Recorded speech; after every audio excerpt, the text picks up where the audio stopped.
Queridos irmãos, queridas irmãs, um bom dia. Hoje, 21 de abril, sexta-feira desta segunda semana da Páscoa, esse tempo pascal, tempo forte que a nossa igreja nos convida a viver esse tempo da ressurreição.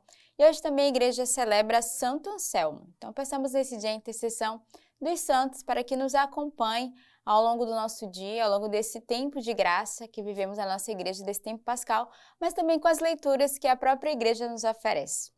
Hoje a primeira leitura é dos Atos dos Apóstolos. Então levantou-se no sinédrio certo fariseu chamado Gamaliel.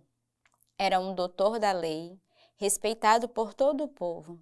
Ele mandou retirar os homens por um instante e falou: Varões de Israel, atentai bem no que ides fazer a estes homens.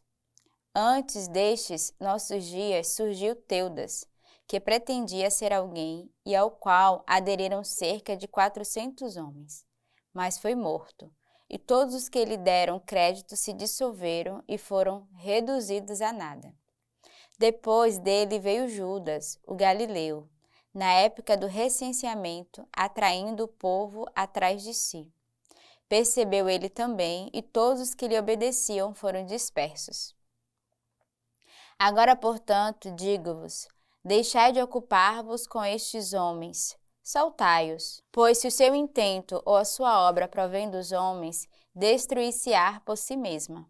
Se vem de Deus, porém, não podereis destruí-lo. E não aconteça que vos encontreis movendo guerra a Deus. Concordaram então com ele. Chamaram de novo os apóstolos e açoitaram-nos com varas. E depois de intimá-los a que não falassem mais o nome de Jesus, soltaram-no. Quanto a eles, saíram do recinto do sinédrio, regozijando-se, por terem sido achados dignos de sofrer afrontas pelo nome. E cada dia no templo e pelas casas não cessavam de ensinar e de anunciar a boa nova do Cristo Jesus. Então, a gente vê aqui nessa leitura dos Atos dos Apóstolos, eles vão buscar a presença desse homem dotado da lei, que é Gamaliel. E Gamaliel que vai ter uma palavra muito sábia. Primeiro ele vai fazer uma releitura de todos os homens que ali já fizeram todo um movimento de pessoas que foram atrás, mas que se dispersaram, que se acabaram, que não foi até o fim. Então ele vai usar o exemplo de Teudas, mas também de Judas. E aí ele vai dizer, se a obra é de Deus, ela permanece, se não ela vai cair por terra. E essa palavra é a palavra hoje do nosso dia. Quando a obra, quando a missão, quando uma fundação é de Deus, ela permanece. Quando não é de Deus, ela se vai, ela se acaba. E nós devemos perguntar certamente ao Senhor os sinais dos tempos. Isso é de Deus ou isso é da obra humana e da nossa vontade? E nós sabemos que algo que começa, quando é de Deus, ela também sofre provações e perseguições, mas ela permanece firme. Quando tudo é muito fácil, quando as coisas acontecem de forma muito natural, a gente deve se perguntar ao Espírito Santo, será que realmente não são obras humanas e que mais cedo ou mais tarde isso pode se perder? Quando a obra ela é de Deus, ela vai até o fim. E é exatamente isso que Gamaliel vai dizer. Se o intento ou a sua obra provém dos homens, destruir-se-á por si mesmo. Mas se vem de Deus, nós não podemos destruí-lo. E a obra de Deus, ela permanece. E o belo que quando nós acreditamos na obra de Deus, nós somos capazes de aceitar mesmo as provações, mesmo as dificuldades. E aqui eles chamaram os apóstolos, reuniram no recinto, açoitaram eles e mesmo assim eles se regozijavam porque sabia que era pelo nome do Senhor o qual eles estavam passando por aquilo. Eles acreditavam que a obra é de Deus e por isso eles continuaram evangelizando. Exatamente, eles permaneceram, mesmo depois de serem açoitados, evangelizando e ensinando, anunciando a boa nova, porque eles sabiam que ali era uma missão dada por Deus, que não era pelas mãos de obras humanas. E devemos ter essa coragem, essa audácia quando a obra é de Deus, de não temer os açoites da vida, as perseguições, mas de anunciarmos e de evangelizarmos. O salmo de hoje é o Salmo 26. O Senhor é minha luz e minha salvação. De quem terei medo? O Senhor é a fortaleza da minha vida, frente a quem tremerei. Uma coisa eu peço ao Senhor e a procuro, é habitar na casa do Senhor todos os dias de minha vida, para gozar a doçura do Senhor e meditar no seu templo. Eu creio que verei a bondade do Senhor na terra dos vivos. Espera no Senhor, ser firme, fortalece o teu coração e espera no Senhor. Então, um salmo de grande confiança, mas sobretudo um salmo que reconhece esse poder de Deus, né? A palavra vai dizer, o Senhor é minha luz e salvação. Por que eu vou ter medo? Se Ele é a nossa luz, se Ele é a nossa fortaleza, é a nossa rocha, é Ele que vai à nossa frente. Nós não devemos temer. E a nossa maior alegria, a nossa maior certeza é de habitarmos na casa do Senhor. Não só para aqueles que vivem em comunidade, mas você também é chamado a habitar o teu coração no coração de Deus, na casa de Deus, é o nosso lugar. Então a nossa vida também paroquial, a nossa vida de pastoral, a nossa vida de missão, a nossa vida ofertada ao Senhor, ao serviço através da igreja, ela deve encher o nosso coração de alegria. E por último, o salmista vai nos dar um encorajamento. Ele vai dizer, espera no Senhor, ser firme, fortalece o teu coração e espera no Senhor. Então essa espera de Deus é uma espera confiante de que o Senhor nos dará graça de permanecermos fiéis a Ele e de sermos firmes até o fim naquilo que nós buscamos, naquilo que nós desejamos. Então, reza com este salmo hoje, com esse versículo 14, espera no Senhor e ser firme, não tenhas medo, não desanime, não esmoreça, mas fortalece o teu coração e espera no Senhor. E o evangelho de toda essa semana que nós estamos vendo é o evangelho de São João. Passou Jesus para outra margem do mar da Galileia ou de Tiberíades. Uma grande multidão o seguia porque tinha visto os sinais que ele realizava nos doentes.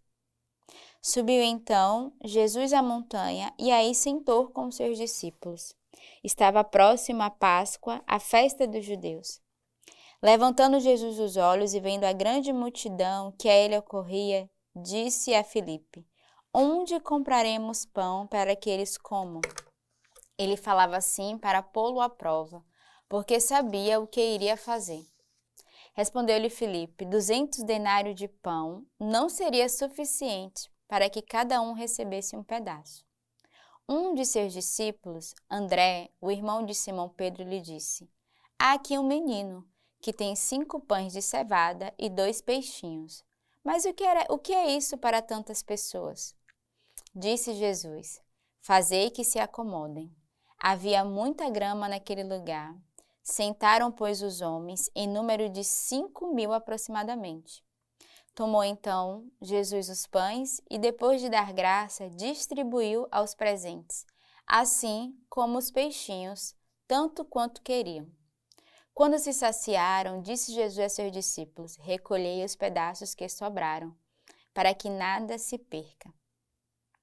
Eles o recolheram e encheram 12 cestos com os pedaços de 5 pães de cevada, deixados de sobra pelos que se alimentaram. Vendo o sinal que ele fizera, aqueles homens exclamaram, esse é verdadeiramente o profeta que deve ir ao mundo. Jesus, porém, sabendo que viriam buscá-lo para fazê-lo rei, refugiou-se de novo sozinho na montanha. Então a gente vê esse relato desse milagre de Jesus que foi antes da sua Páscoa, né? Ele já sabendo que logo seria preso e que iria viver a sua passagem, ele vai ensinar os seus discípulos a confiança na providência. Né? É um evangelho do milagre de Jesus, da multiplicação do pão e dos peixes, mas também é o evangelho da confiança na providência de Deus que multiplica, que faz acontecer quando nós acreditamos e temos atos de fé. E foi exatamente isso. Jesus sabia, né, o que ele deveria fazer naquele momento, mas ele vai testar os discípulos ali naquele momento, diante daquela multidão, o que é que eles de fato acreditavam e tinham no coração. E por um momento, né, primeiramente, eles vão dizer, olha, nós temos aqui 200 denários, mas não sabemos de fato se é possível ou não. Mas André, que lembra que tem um menino ali e vai apresentar a Jesus, mesmo se ele, no fundo do coração, havia uma inquietação, talvez até um medo, ele não acreditasse, mas ele vai trazer este menino. E por que que ele vai questionar? Porque ele sabia que o Senhor poderia realizar um milagre. No coração dele, ele sabia que algo poderia acontecer, ainda que ele estivesse um pouco incrédulo, né? Ainda que ele não tivesse tamanha fé. E Jesus que vai ensinar a eles essa fé e essa confiança. E o milagre acontece. Quando nós temos atos de fé, quando nós acreditamos, o milagre de Deus pode se realizar no meio de nós. E é essa graça que nós devemos pedir ao Senhor, que os milagres passem a partir da nossa fé e da nossa obediência. Porque eles obedeceram, né? Jesus pede que eles acomodem todos os homens, o milagre aconteceu. Então, a obediência e a fé, ela realiza milagres no meio de nós. O santo do dia que a igreja celebra hoje é Santo Anselmo, bispo e doutor da igreja. É dele a frase, não quero compreender para crer, mas quero crer para compreender. pois bem sei que sem a fé eu não compreenderia nada de nada. E esse santo de hoje, né, ele é chamado de o teólogo e filósofo. Então, pensamos nesses dias desses atos de fé que o próprio Evangelho e a leitura nos ensina hoje, como Santo Anselmo, né? Precisamos, de fato, acreditar. E ele vai dizer, eu não quero compreender para quê, mas eu quero crer para compreender. Então, primeiro é a fé, depois a compreensão. Primeiro a fé, depois a razão, como diz Santo Anselmo. Então, pensamos nessa sexta-feira, atos de fé para cada um de nós e tenhamos um santo dia. Que Deus os abençoe.